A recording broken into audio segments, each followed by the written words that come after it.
and welcome to a new episode of the Fee Compass Jam Session podcast. I am Nathalie Van Neck from the European Commission's DG REGIO unit that is responsible for financial instruments and relations with international financial institutions. I am delighted to have you with us today to present to you the projects that won this year's Fee Campus Showcase Awards. It was the 6th edition of the Fee Campus event, which is our yearly appointment with the Fee Campus community to give the spotlight to the driving forces behind some of the most impactful EU shared management financial instruments, and to see the real benefits of these instruments and the projects they support on the ground. It was also the 4th edition of the Showcase Awards, where stakeholders involved in these European shared management financial instruments are invited to share their stories of impact, collaboration and innovation. And from the many submissions we received, 3 were chosen by the Fee Compass audience as winners. And let me tell you, it was not an easy choice. But I am very happy to introduce to you the winners in the 3 categories. For growing impact, welcome Iva Petkova from Flag, Bulgaria. Hello, Iva. Good afternoon, Nathalie.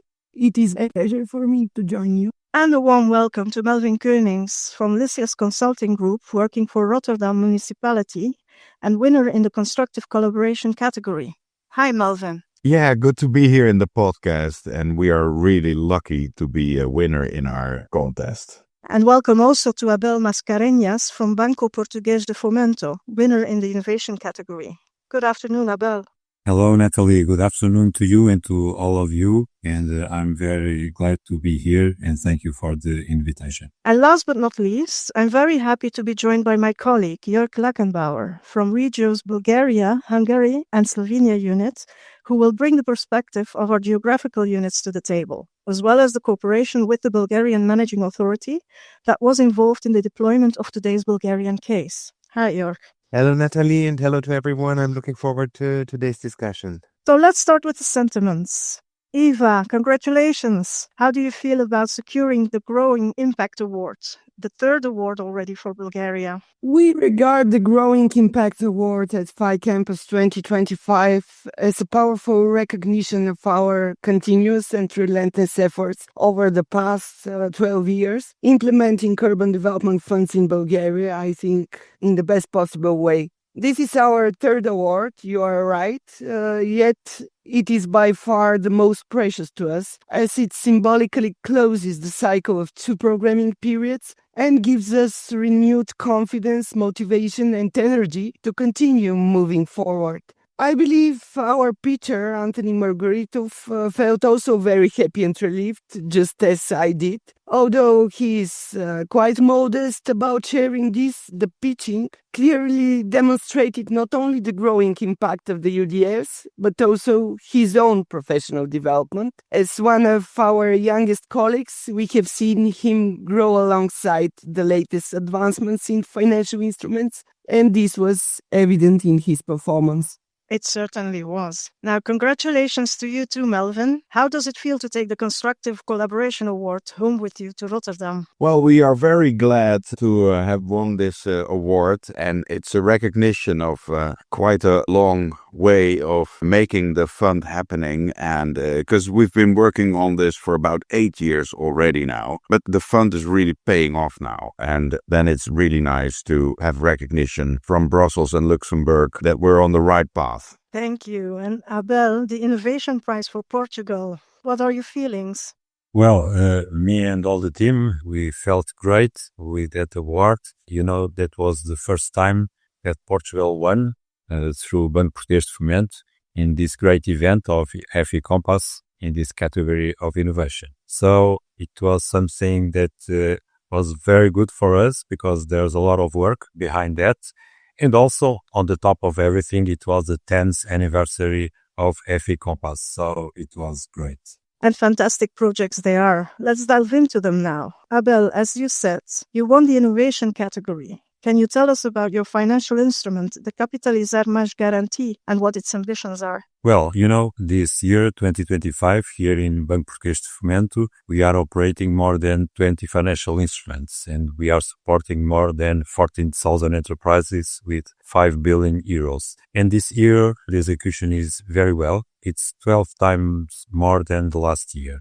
And this program, Capitalizar Mais Guarantee Line, it's a hybrid financial instrument with 1.6 billion euros to support enterprises to invest. So in this financial instrument, we have one guarantee, one counter guarantee, a commercial loan, and a grant to cover the costs of the interest rates and the guarantee fee. The guarantee covers 80% of the loan, and it has a maturity in 12 years. So with this combination, we open doors for thousands of companies that needed financing to invest and to grow and to innovate. As I mentioned in the event, we have a multiplier effect of 8 times because with almost 190 million euros of investment, we had a leverage of 1.5 billion euros of financing. So the result that we have is very good because the factories are expanding, the digital tools are being adopted, and jobs are being created. So in resume, Banco Português de Fomento, here we support enterprises, and because of that, we are creating a Portugal with a future. Thank you, Abel. Eva, over to you. The Urban Development Funds won the Growing Impact Award. Can you describe the instrument and then tell us also why you think these participants voted for you to win the specific theme? Urban development funds are relatively a well-known and trusted financial instrument, especially after Jessica initiative in the period 2007-2013. They are an ERDF-backed risk-sharing instrument aiming to provide long-term investment loans mainly for projects for urban regeneration, cultural heritage, sustainable mobility, cultural, sports, social infrastructure, etc. To aiming at different final recipients, both public and private. Their main objective is to attract additional private resources to the public ones and, of course, to contribute to achieving the objectives of the cohesion policy, especially in relation to the sustainable and integrated urban development. In the last 13 years, the urban development funds in Bulgaria have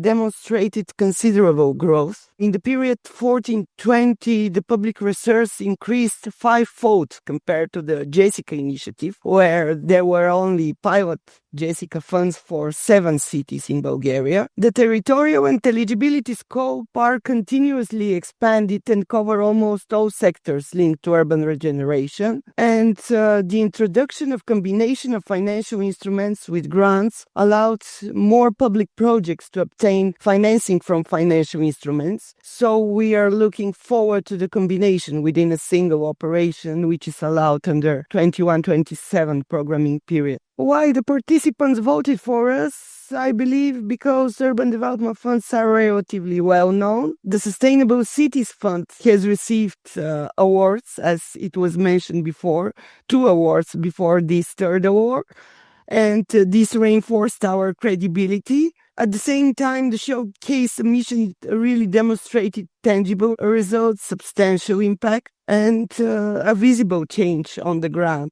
Last but not least, I believe the convincing and straightforward pitch delivered by Anthony clearly communicated the value of the instrument and the results achieved, making it easy for participants to understand both the concept and its benefits. Thank you, Eva. Melvin, your category is constructive collaboration. Please tell us about the Social Impact Fund Rotterdam and why you believe the focus on collaboration resonated with the voters. Yeah, well, it's all about collaboration in Rotterdam. It's also about urban development, by the way. But the whole fund has started that it is aimed at social impact, social enterprises, bringing people to the labor market that have a sort of a distance to the labor market and supporting these kind of undertakings. And beforehand, we had to do it one by one, and there was always a subsidy approval going on, and it's a lot of hustle.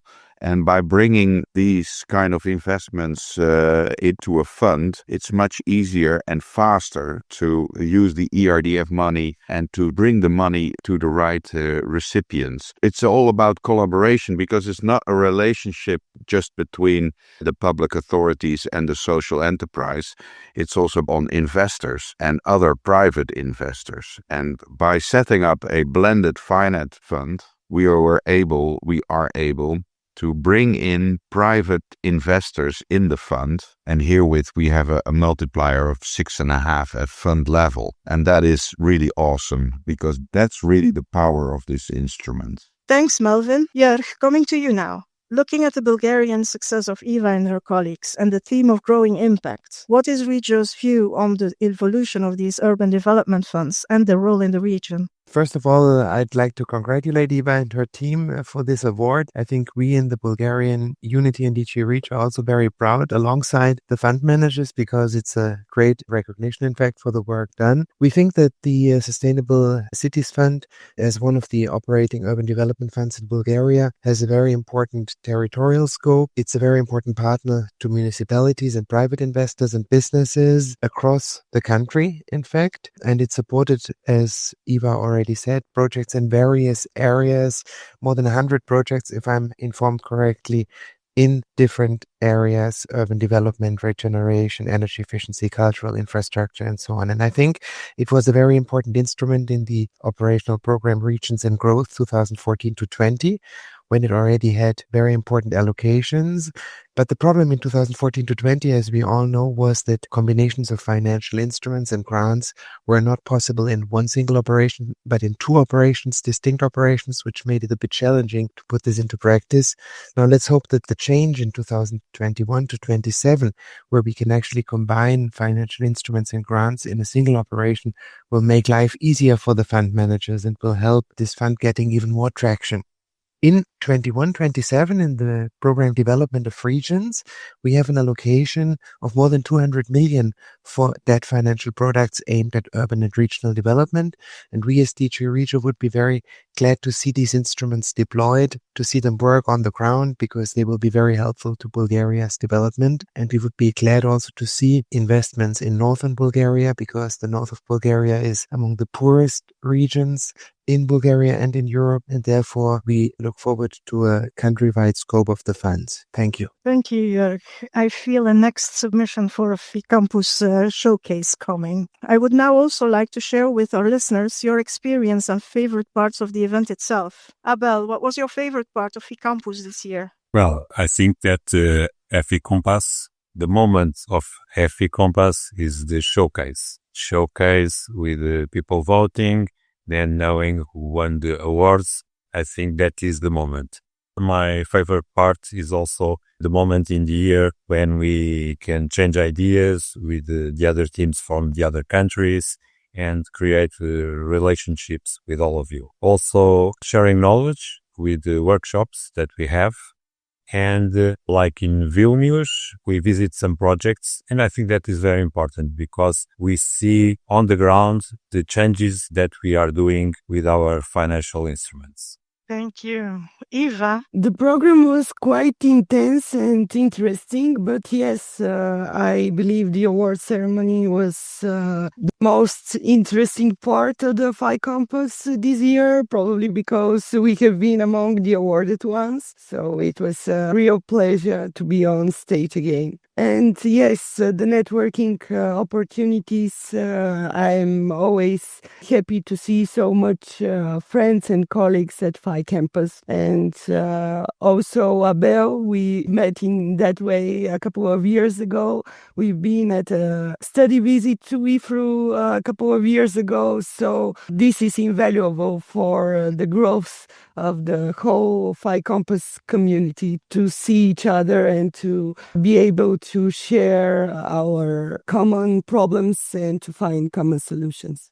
Yes, thank you. I fully agree. Melvin? Yeah, of course, I agree with Iva and Abel that networking and all the workshops are great. And of course, participating in the showcase and then even winning the showcase, it's amazing. But personally, I think one of my favorite parts was also when people doing their keynote speech are very honest and are very clear on what they want, what they have achieved, what they see is going on. And some of the people basically said on stage, we're at the height of granting subsidies And with the shift of economies and the necessity of investing in Europe, we will start using financial instruments more and more. That's really a sort of pivotal moment in history where you're to some extent at the height of granting subsidies and now really changing the policy instruments. And I think FI Campus has really contributed to that. Thanks, Melvin. I'm glad you mentioned this because indeed, let's take a look now at the present and future. How is the implementation of financial instruments going in the 21-27 programming period for you? Well, in the area where the Rotterdam Fund is active, which is the west of the Netherlands, there are various financial instruments going on and they are really successful. So I think the west of the Netherlands is doing really well. In the other regions of the Netherlands, which is basically 3/4 of the rest of the Netherlands, it was decided at around 2020 not to use financial instruments on the ERDF programming period. So the experience now has been developed in one of the regions of the Netherlands, and it will be quite a challenge to see if the other regions will follow and will understand that this is actually a very successful instrument and that they should make that a part of their programming activities. Thank you indeed. Maybe and hopefully your testimony can help in that way. Eva, what about in Bulgaria? What can you tell us about the ongoing programming period? This year, 2025, was largely dedicated to participating in procurement procedures by the Fund of Funds for selection of new financial intermediaries, thus laying the groundwork for the financial instruments in the 21-27 programming period. We expect all financial instruments to become operational in next year, 2026, hoping that these substantial delays will be offset by strong and viable project pipelines in years ahead, an experience we have already observed during both the JESICA initiative and the UDF's 14-20 period. In December, FundFlag published a call for projects under the shared management financial instrument in the water sector. In the first quarter of 26, the Sustainable Cities Fund will launch the Circular Economy Guarantee financial instrument, targeting energy and resource efficiency investments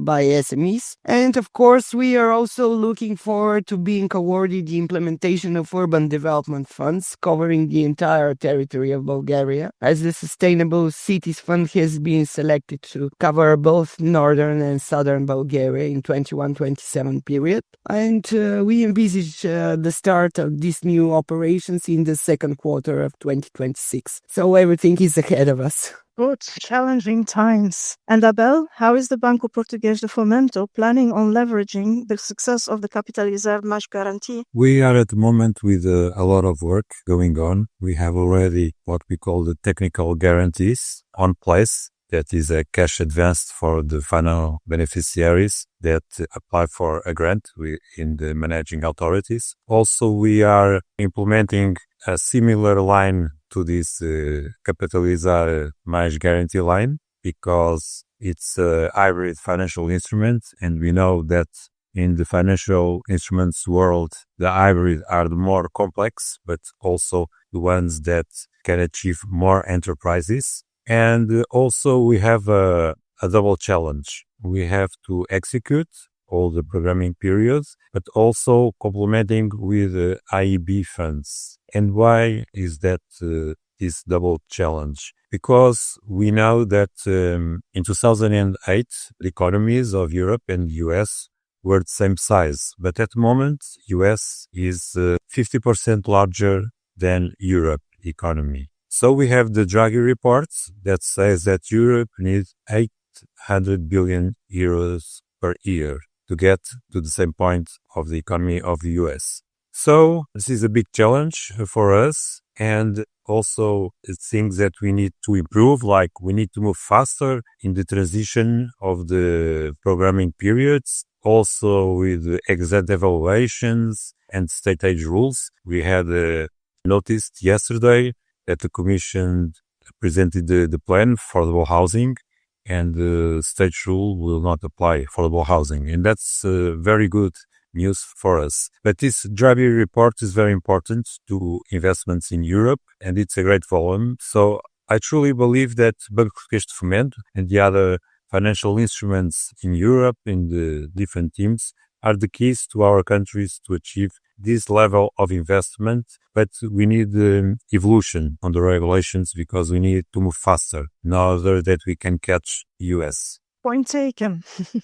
Jörg, one final question for you. Given all this progress and the successful examples we've just heard about today, what do you think are the biggest strategic priorities for financial instruments in the future? Thanks, Nathalie, for that question. I think I'd like to give 3 dimensions to my reply. First of all, I think we have scarce resources, so the resources are not getting more, rather to the contrary. So somehow we have to make more with less, and therefore financial instruments, I think, are a very suitable tool because they are, first of all, able to create revolving funds where the money can be reused time and again, and then they are able to leverage funding. I mean, that's the very purpose also of the urban development funds in Bulgaria, to attract private funding, private contributions, and leverage additional funding. That's one thing. Then I think in the future we have strategic priorities that we already know. Of course, SME support and energy efficiency, green transition will remain important, especially in the context of financial instruments, because these are potentially revenue generating projects where we can well use financial instruments. These are, if you like, the old priorities, but we also have new priorities like defense or housing.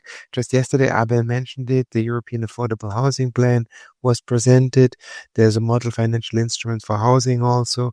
So I think this is an important strategic priority for the Commission. And last but not least, I think financial instruments also in the future need to remain a tool to address the regional needs and local needs, the subnational reforms and investment priorities. We are currently working on the European semester here in DG REGIO, and we are preparing a list of subnational reforms and investments, and I think that's supposed to prepare the grounds for the post-27 period, and financial instruments need to remain a very important delivery tool for such subnational regional investments, not only at national level where it's easier to generate, of course, the critical mass, but we need to look at the regions and the local needs in the future as well. Thank you, Jörg. This summarizes very nicely what's on the table for the future. So, Iva, Melvin, Abel, and Jörg, thank you so much for joining us. Your projects truly demonstrate the power and versatility of EU shared management financial instruments. Thank you so much for sharing your stories. To our listeners, you can find more information and the full case studies on the FI Compass website. And if you wish to watch the recording of FI Campus or have a look at the event's presentations, feel free to visit the past event page. Thank you for tuning in to this episode and see you next time. Goodbye.